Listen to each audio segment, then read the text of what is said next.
Hello everybody, what's going on? This is Andrew, and today I'm going to share with you part 3 of my Pokemon Region-Locke. My Region-Locke started in the Hoenn region with Pokemon Emerald before taking me to the Kanto region with Pokemon Fire Red, and now brings me to the Sinnoh region with Pokemon Platinum.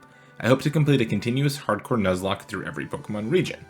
For a full set of rules, check the description below, but to summarize, no items allowed in battle, no overleveling past the next gym leader's highest level Pokemon. If a Pokemon faints, it is dead for the entire run.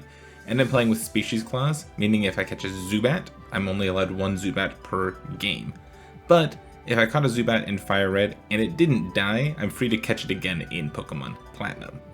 Also, I get to bring all Pokemon that survived the champion battle of the previous game with me to the new region as level 1 Pokemon. Like what Ash does with Pikachu. So, with all of that out of the way, let's get into Pokemon Platinum. I have never played Pokemon Platinum in its entirety before, so I'm a little nervous and a little excited as I start my journey from Twin Leaf Town. And after meeting Barry and dealing with his ridiculousness for a little bit, we run into Dawn and Professor Rowan, who pretty quickly offers us a Pokemon.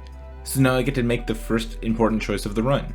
Since I have Torchic and Squirtle waiting for me in the PC, I decide to grab Turtwig and name her Peggy. Peggy's eventual grass ground typing will be great for the team since I already have a water, firefighting, and electric steel type Pokemon. Since I did not have access to Pokeballs yet, I decided to train Falcon, WarMachine, and Iron Man up against some local wild Pokemon until they could hold their own a little bit better, and then I encountered a Bidoof after I got access to Pokeballs. This Bidoof is the first wild Pokemon that I can catch of this run, so I catch the Bidoof and I name it Algrim. After a short walk, I make it to Jubilife City, where I run into Dawn. She tells me that I should be catching more Pokemon. Well, fine then, Dawn, I will. Now that I've made it to Jubilife City, after I find some clowns, I guess, there's a bunch of different encounters I have access to. North of Jubilife City, I encounter a couple birds. First, I run into this Starly, who I catch and nickname Maya. And then, in the Ravaged Path, I run into a Psyduck, and I name her Howard. Maya joins the team as it's time to head on from Jubilife City for now. I head east towards Ouroboros City, but on the way, Barry finds me and challenges me to another Pokemon battle. Luckily, my team is leveled up at this point, and he's really no match. His Starly comes out first, so I switch to Magnemite, who can easily take it out with a few Thunder Shocks. Then, his starter Chimchar comes out, but unluckily for him, Chimchar hasn't learned a fire move by this point. So, WarMachine can stay in and hit a Thunder Shock, and then easily switch to Iron Man, who can finish off the battle with a Bubble. Now I can just focus all of my energy on preparing for the first gym of Sinnoh against Rourke and his rock types. On the way, this kind hiker gave me HM06, the HM for Rock Smash, and I ran into a Zubat while exploring the Ouroboros Gate. I caught the Zubat and named it Sylve, who would be joined in the box by a Ponyta and by a Geodude named Brock. Next, I did some training to prepare for Rourke, and brought Howard the Psyduck with me just in case. With 3 Pokemon with super effective moves, I expected this battle to be easy. I led Iron Man against his Geodude. A Water Gun from Iron Man picks up the one-hit KO before Geodude even has a chance to move. Next up for Rourke is Onyx, who is faster than Geodude and is actually able to set up a layer of Stealth Rocks before meeting the same fate. Nice job, Iron Man. Last is Cranidos, Rourke's ace. This thing is faster than his other Pokemon, and hits hard. And it isn't 4 times weak to my attacks, so it'll probably survive. It gets off a Headbutt and survives the first Water Gun.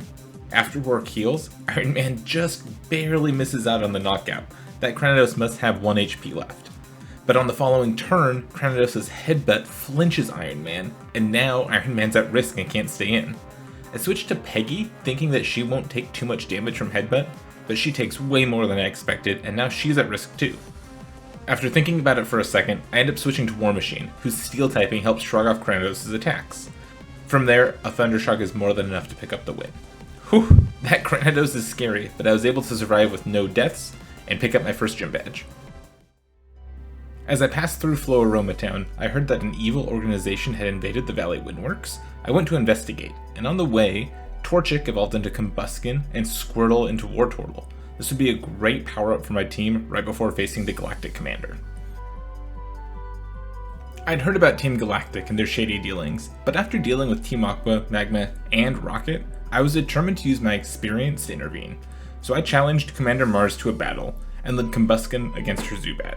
I set up a Focus Energy on the first turn, hoping to be able to rely on Falcon to sweep her team, since its fighting typing is strong against her Perugli's normal typing. But Zubat has other plans and uses Toxic.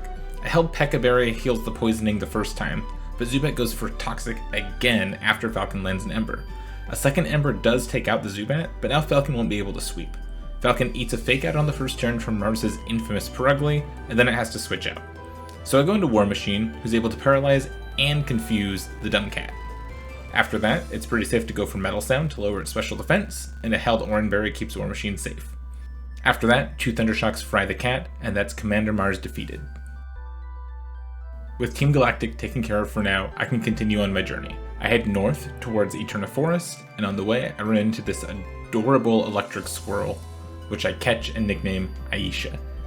Even though she's adorable, I don't need another electric type right now, so she just goes to the box.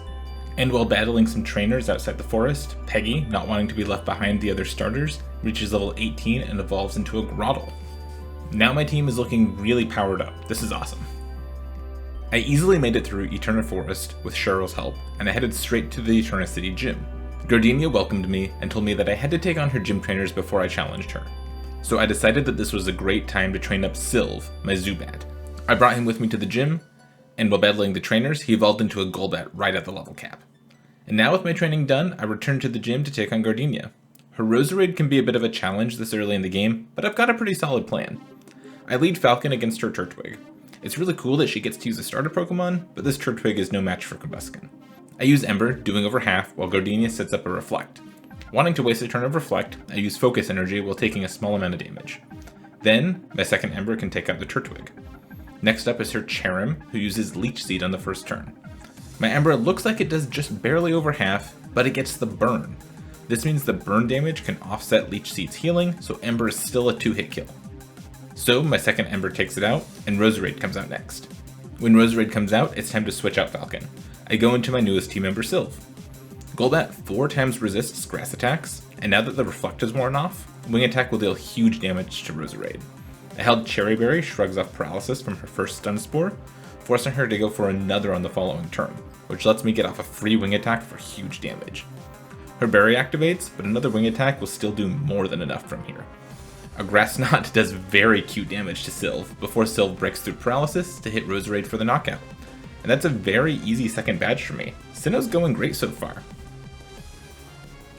But there's no time to rest, as Team Galactic is still up to no good. The owner of the local bike shop had his Pokemon stolen by a Galactic commander, so I was enlisted to try to help. It's time to face off against Commander Jupiter. I lead Magnemite against her Zubat. Magnemite's got the type advantage here and can take Zubat out with 2 Sparks. Then Skuntank comes out. Luckily, Magnemite resists all of Skuntank's attacks and can't be poisoned, so I can stay in. I can paralyze it and then I can start attacking. But WarMachine's not doing as much damage as I want it to, and I get hit by Smokescreen a few times, so eventually I do take too much damage and I have to switch. I end up going into Falcon, who resists Night Slash. It is a bit scary since Night Slash does have a higher critical hit ratio than regular attacks, but I don't get punished and a few Embers can take down the scary skunk. On my way out of Eterna City, Champion Cynthia stops me and thanks me for my heroics by giving me a Pokemon egg. Now later on, this Pokemon egg hatches into a Togepi, which is great. Togepi is an awesome Pokemon, if it has the Serene Grace ability. This Togepi has Hustle, so it's worthless. Sorry, Togepi. I returned to Eterna Forest to explore a little bit more and discovered the old chateau. Deep in the back I found this weird old TV, and when I thumped on it, a Pokemon jumped out. Rotom is a really cool electric ghost type Pokemon that can take the form of one of many appliances if you know where to look.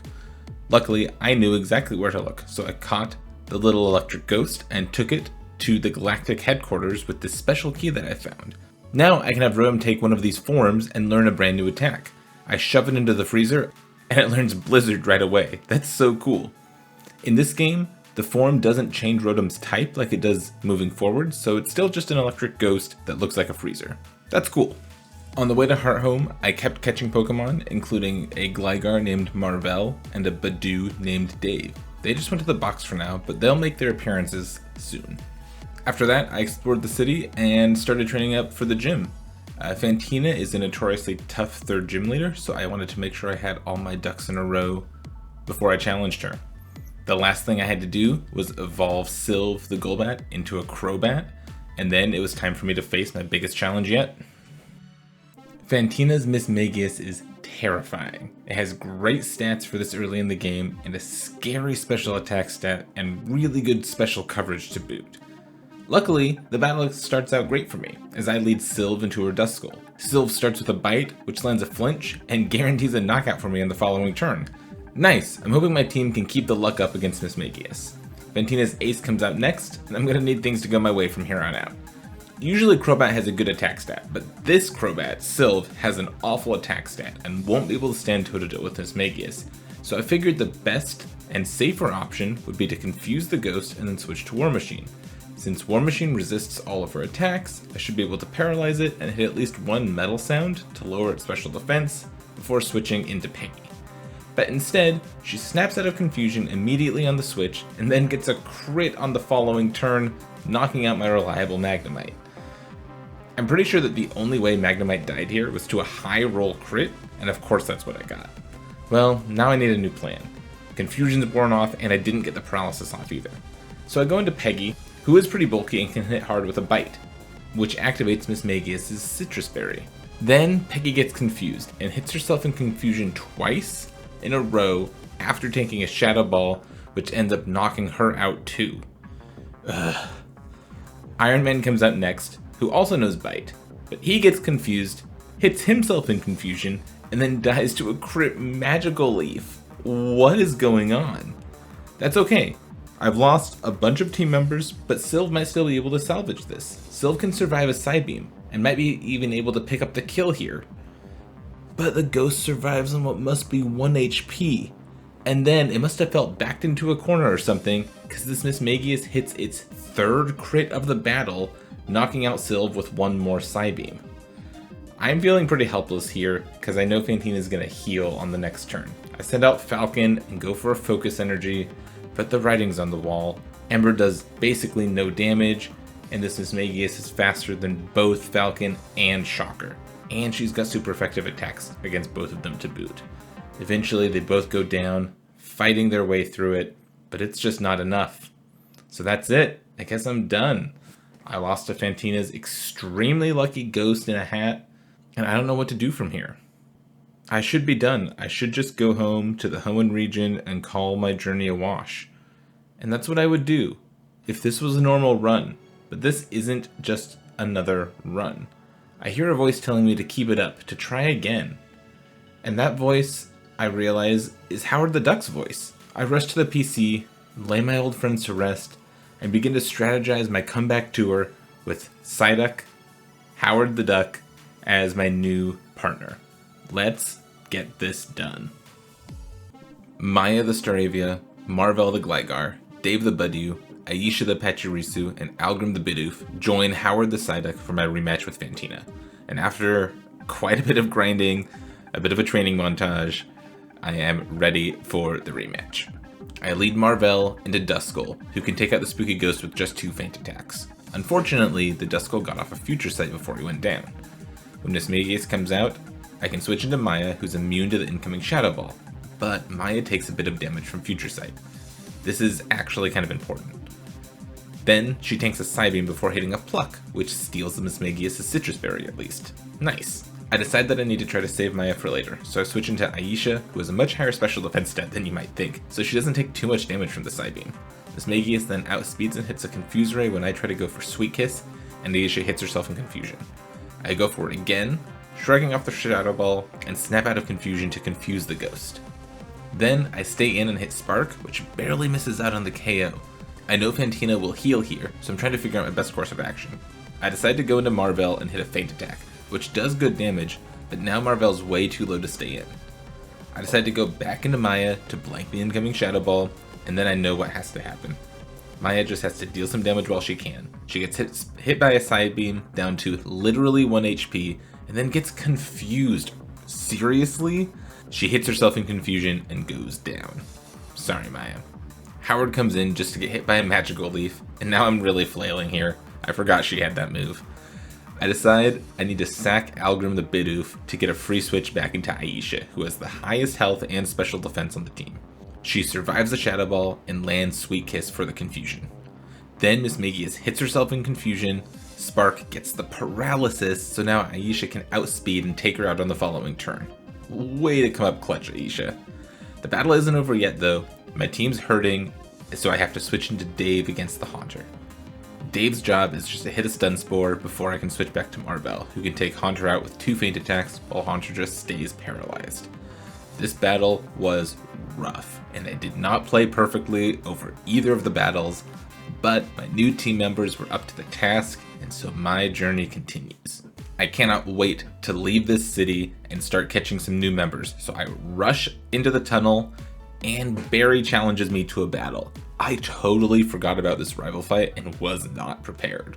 But I did lead Marvel and realized that she kind of walls Staravia, which is awesome. Hypercutter means Intimidate doesn't do anything, and I remembered that Barry loves to set up double team, so I can just stay in and hit feint attacks. Kinda works out great. It does get a little sketchy when he uses Endeavor to bring me super low, but I've got quick attack, which means I can still secure the kill. Then I can switch to Aisha to take out the Buizel. Nice. And then she can stay in to hit some charms on Monferno. When Aisha gets burned, it's time to switch, so I go into Howard, who easily knocks out the monkey.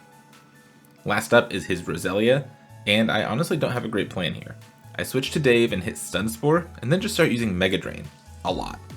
I know that his Roselia is stronger than Dave, so I'll have to switch back to Howard eventually, and hope that I can just whittle him down enough so that Howard's confusion can knock it out.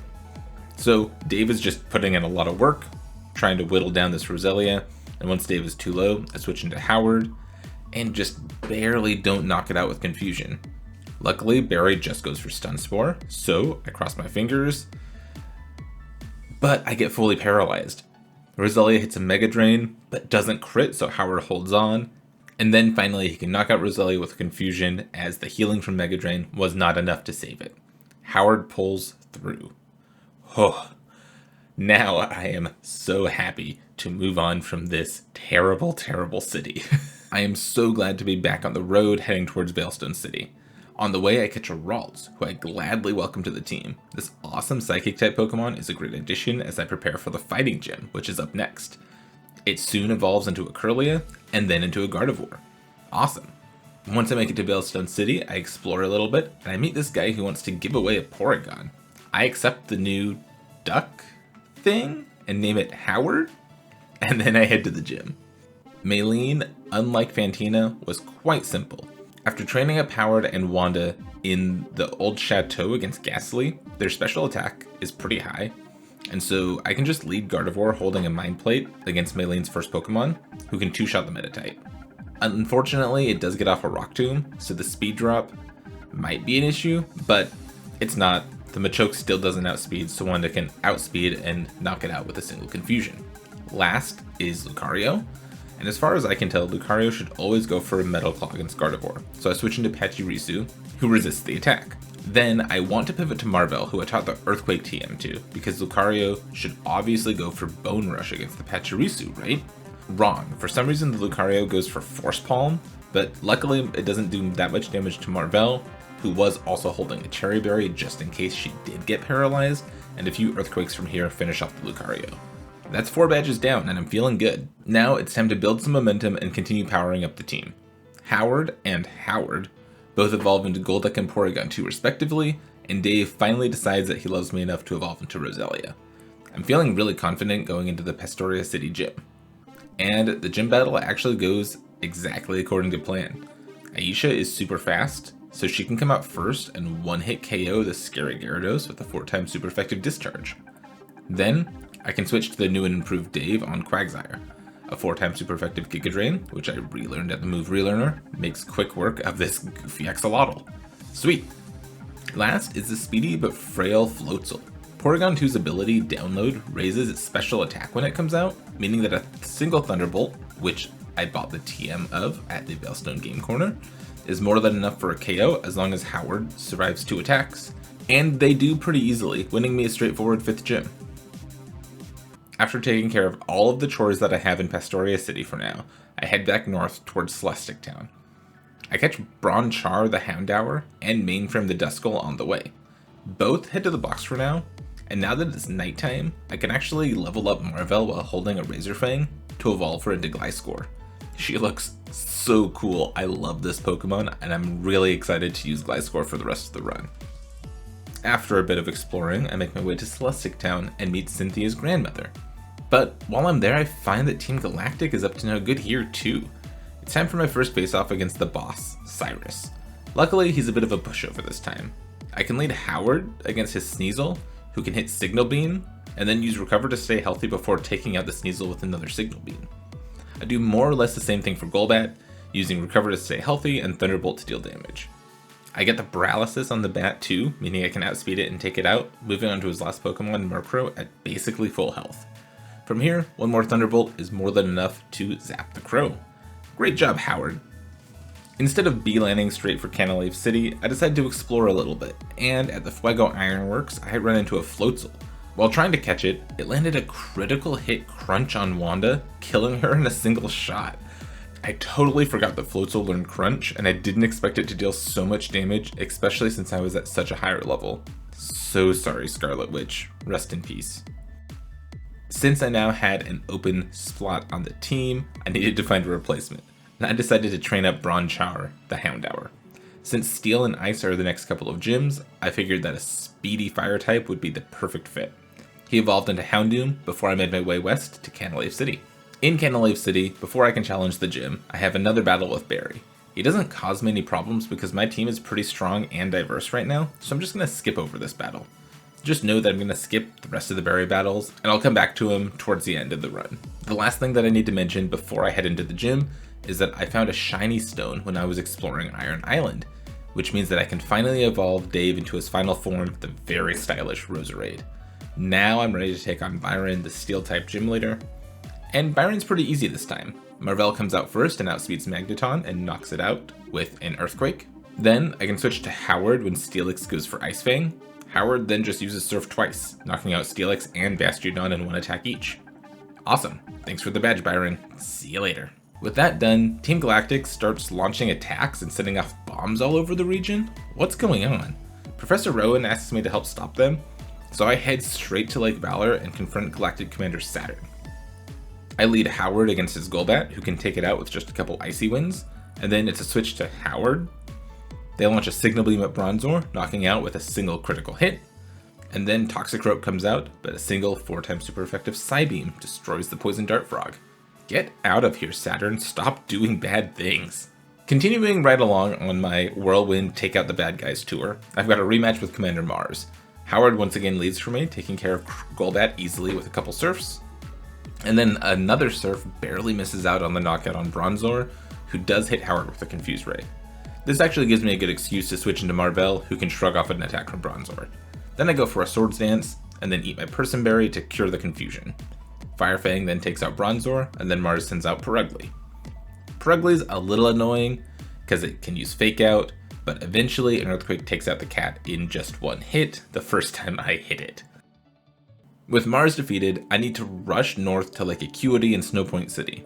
On the way, I catch Hella, the Sneasel, and Stackar, the Swinub, and before long I'm ready to challenge the Ice Gym leader Candace, because I need to be able to use Rock Climb to climb up the wall to go help Barry take out the last Team Galactic commander. Since Bronchar was able to learn Flamethrower, and since I have the choice specs, which increases the power of special attacks, but locks you into a single attack, I'm not particularly worried about this battle. And after dealing with the puzzle, I was right not to be worried, because Bronchar just has to hit Flamethrower 4 times, once for each of Candace's 4 Pokemon, and the battle is done. There was a small chance that I'd miss against her Frostlass due to its Snowcloak ability and a double team that it set up, but Bronchar had Laser Focus, came through, hits a Flamethrower, and knocks out her Pokemon, earning me a very easy 7th gym badge. Unfortunately, my detour to the gym meant I was too late to help Barry fight off Galactic Commander Jupiter at Lake Acuity, and so now it's time to take the fight back to them. I add Hella to the team, replacing Aisha, and then begin my infiltration of the Galactic headquarters in Veilstone City. While climbing the tower, I come across a dubious disc. I'm not really sure what this is supposed to do, but it starts glowing when I put it near Howard, and it looks like they evolved into Porygon Z. Crazy. At the top of the Galactic building, I find Cyrus waiting for me. This time, Cyrus's team is a lot more intimidating. I lead Bronchar against his Sneasel, and one Flamethrower can take it out. Good start. Then, Cyrus sends out Honchkrow. I switch to Marvel, who has pretty high defense, but still takes decent damage from Drill Peck. After a Roost, I think that I'm safe to start attacking, but a critical hit Drill Peck proves me wrong. That must have been a high roll. Marvel, I'm so sorry. Hela comes out and gets revenge, killing the bird with a single Ice Punch. And Hela wasn't done yet, as she nailed Crobat with a critical hit Ice Punch, making quite the statement in her debut battle. Unfortunately for me, I still wasn't done dealing with the bad guys yet. Saturn wanted a rematch, but this time he did not stand a chance against Howard. My newly evolved Porygon Z destroyed Saturn, letting me release the legendary trio of Azelf, Uxie, and Mesprit. After burying Marvel, I added Stakar the Swinub to the team. Stakar is another strong ground-type Pokemon, and he quickly evolved into a Piloswine, and then a Mamoswine. Since I caught Cyrus monologuing, I knew that his plan would take him to the summit of Mount Coronet.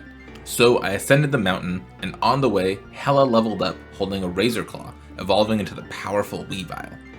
At the summit, Barry and I had to team up to take out Mars and Jupiter in a double battle. I led Bronchar, who could instantly take out one of the Bronzors.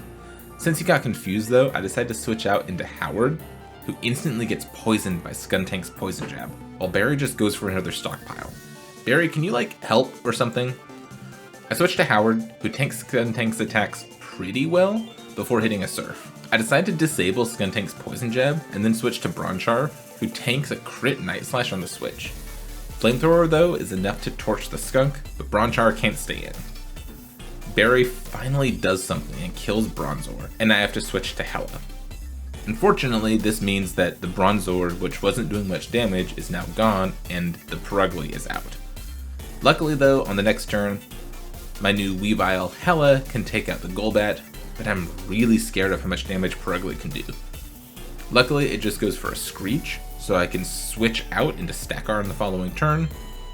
Barry continues to be useless while Stakar tanks a crit Slash, and then lands a double knockout with Earthquake. This forces Barry to bring in Heracross, a useful Pokemon, and I switch back into Hela. Luckily for me, Golbat's Air Cutter doesn't kill Hela, so now I know I can get the win with the final Ice Punch. This battle is usually pretty scary because of how useless Barry's Munchlax is, and he was so useless this time. But luckily I was able to make it out without a single death thanks to some clever switching. Next, we watched Cyrus do some evil things, summon some legendary Pokemon, and then he got pulled into another dimension. I guess it's up to me to follow him and stop him, right? After jumping through an interdimensional portal and maneuvering through the weird gravity and ever-changing terrain of the Distortion world, it was time for the final face-off with Galactic Boss Cyrus. I led Howard with the Wise Glasses item attached, knowing that I could outspeed and one-hit KO his Houndoom. Next, I expected Honchkrow to come out, but he sent out Gyarados instead. I didn't really know what to do, and I didn't know what attack Gyarados was going to go for here, so switching would be pretty risky, and staying in kinda sucks too. I eventually decided to just go for Ice Beam for okay damage before taking a lot of damage to an Earthquake. Then I can use Disable to turn off Earthquake and fire back with an Ice Beam, but a Giga Impact does way too much damage to Howard. But it does at least get me a free switch in. I go into Howard, who can finish off the Gyarados with a Thunderbolt. Now Cyrus sends out Honchkrow, the Pokemon that murdered Marvel last time we fought. I had wanted to use Howard for this battle, not Howard, but he's too weak, so Porygon Z will have to do. Thunderbolt connects and leaves the Honchkrow on 1 HP. Knowing Cyrus will heal, I take the time to use Recover. Then another Thunderbolt again leaves Honchkrow on 1 HP, and I assume I'm safe here? But Honchkrow high rolls and gets a crit with Drill Peck, killing Howard. Poor Fake Duck, I'm so sorry. At least I can go into Stakar from here, whose priority Ice Shard can guarantee the knockout on the Murderous Crow. Stakar can then stand against Crobat, break through the confusion, and one-hit KO with Avalanche. Or not? What's going on? It's fine though. Stakar hits another Ice Shard after Cyrus heals, and then one more attack kills the bat. Or another attack will kill the bat. In a few turns, Stakar finally lands the attack, doesn't take too much damage, and Cyrus is down to his last Pokemon, Weavile. Luckily, it doesn't get a crit when I switch into Bronchar, who can then retaliate and kill the Weavile with a flamethrower. Deep breaths, everyone. I finished saving the world by containing the legendary Pokemon of the Shadows to a Master Ball. Let's get the hell out of here. Now that I've saved the world from a crazy terrorist and a legendary Pokemon, I can get back to what really matters, the Pokemon Gym Challenge.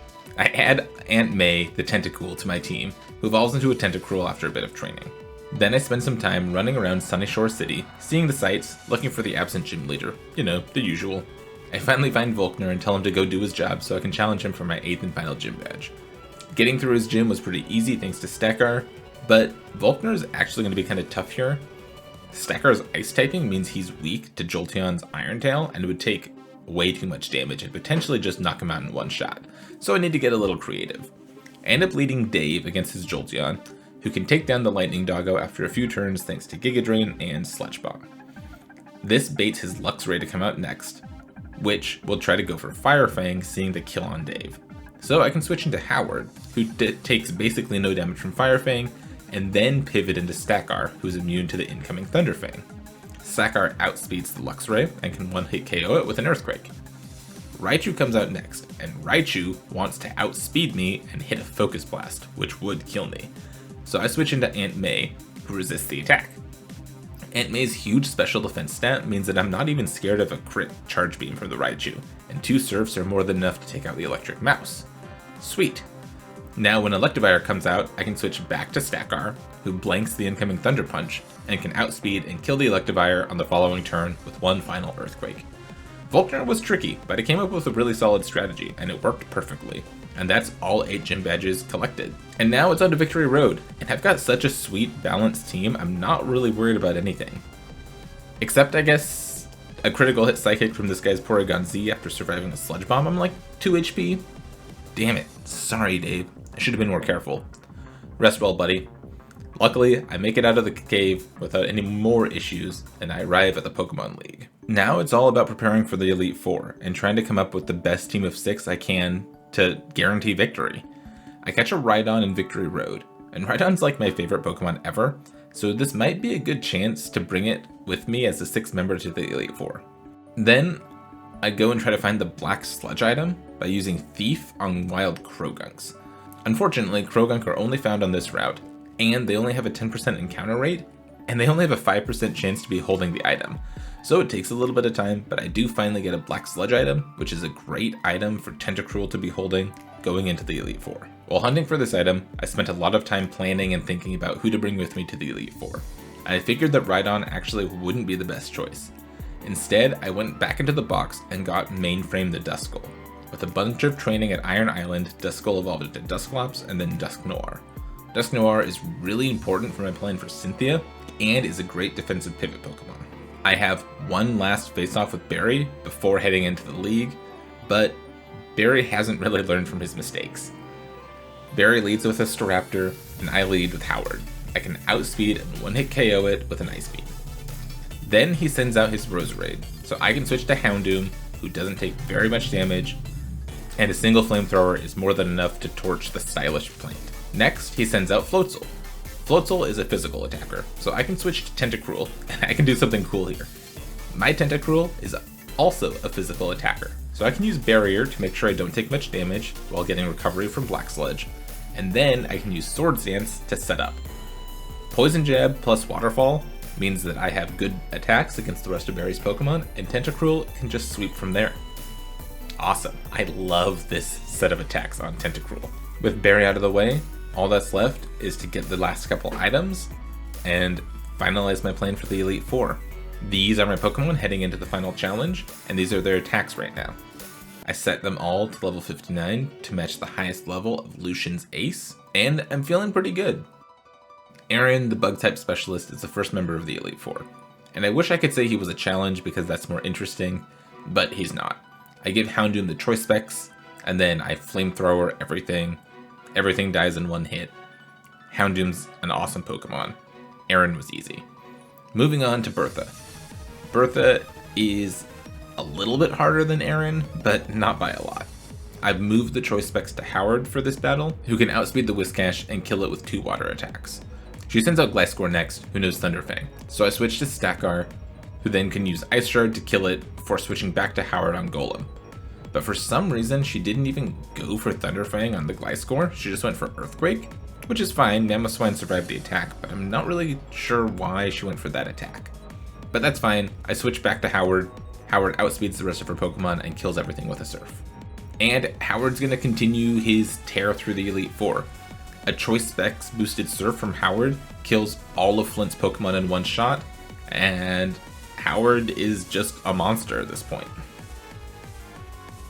Lucian is the last Elite Four member, and he was the one I was most scared for.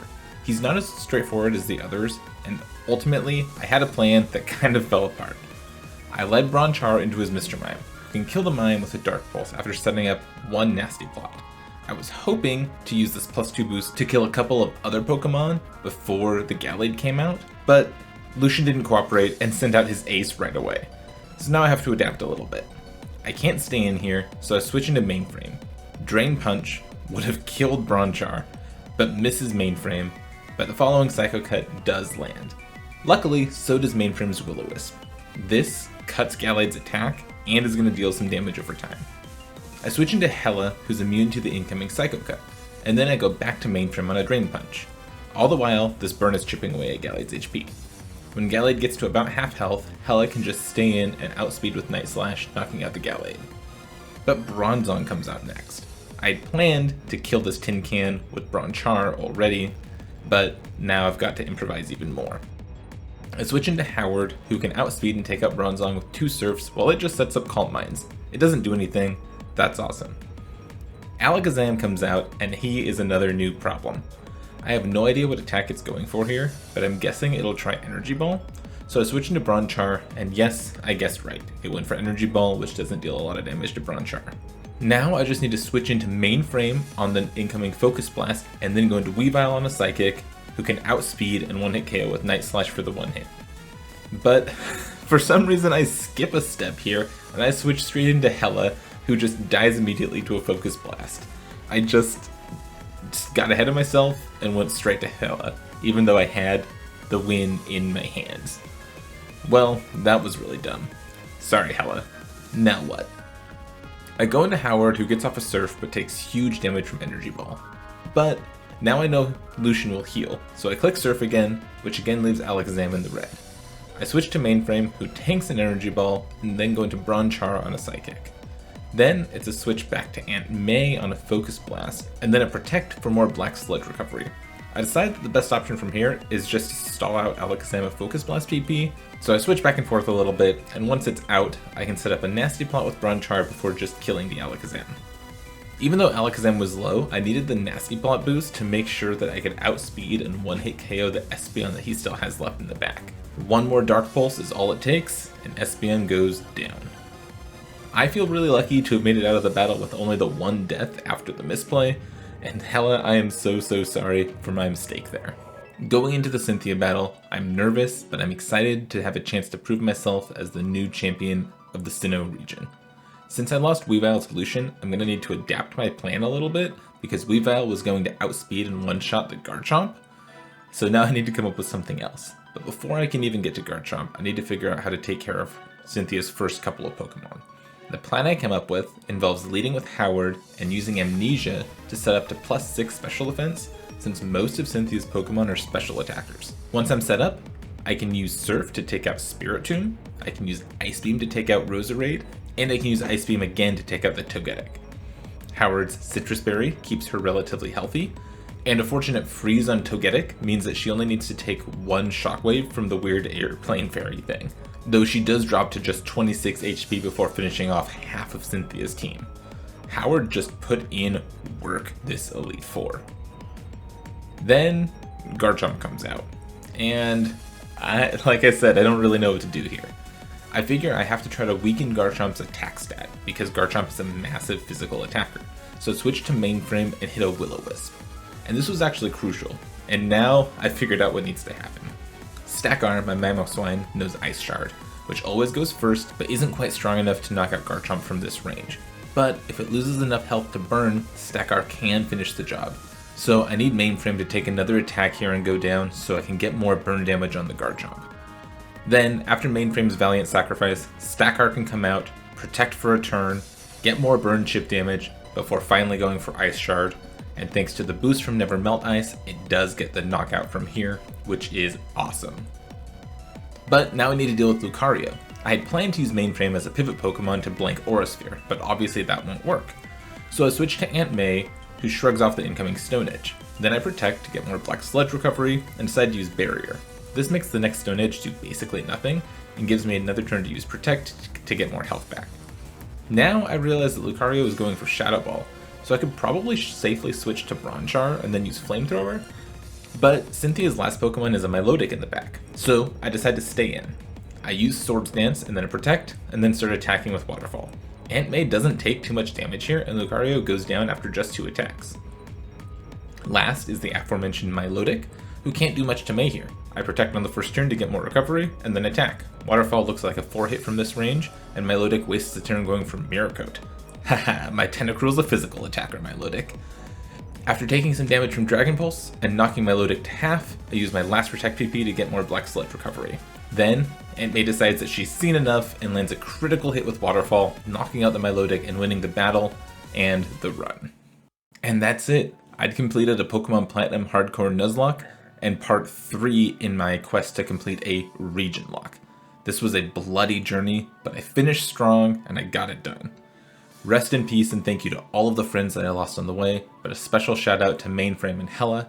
Hella, I'm really sorry about that misplay, that's all on me, and Mainframe, you came in and did your job. Throughout the journey, I had Hella, Marvel, Stackar, and Bronchar asking me where we would go next after defeating Cynthia. And they wanted me to take them back to their ancestral home, Johto. Well, Johto is right near Kanto, and I would like to go see how my brother Aaron is doing, because he stayed in Kanto. I wonder what he's been up to. So, after getting inducted into the Hall of Fame by Cynthia, I start to plan my trip to Pokemon Heart Gold's Johto region. I'll take Howard the Golduck, Aunt May the Tentacruel, Stackar the Mamoswine, and Bronchar the Houndoom back to Johto with me, and start from scratch. Stay tuned for the next chapter in my Region-Locke adventure. Thank you so much for watching, and I will catch you next time.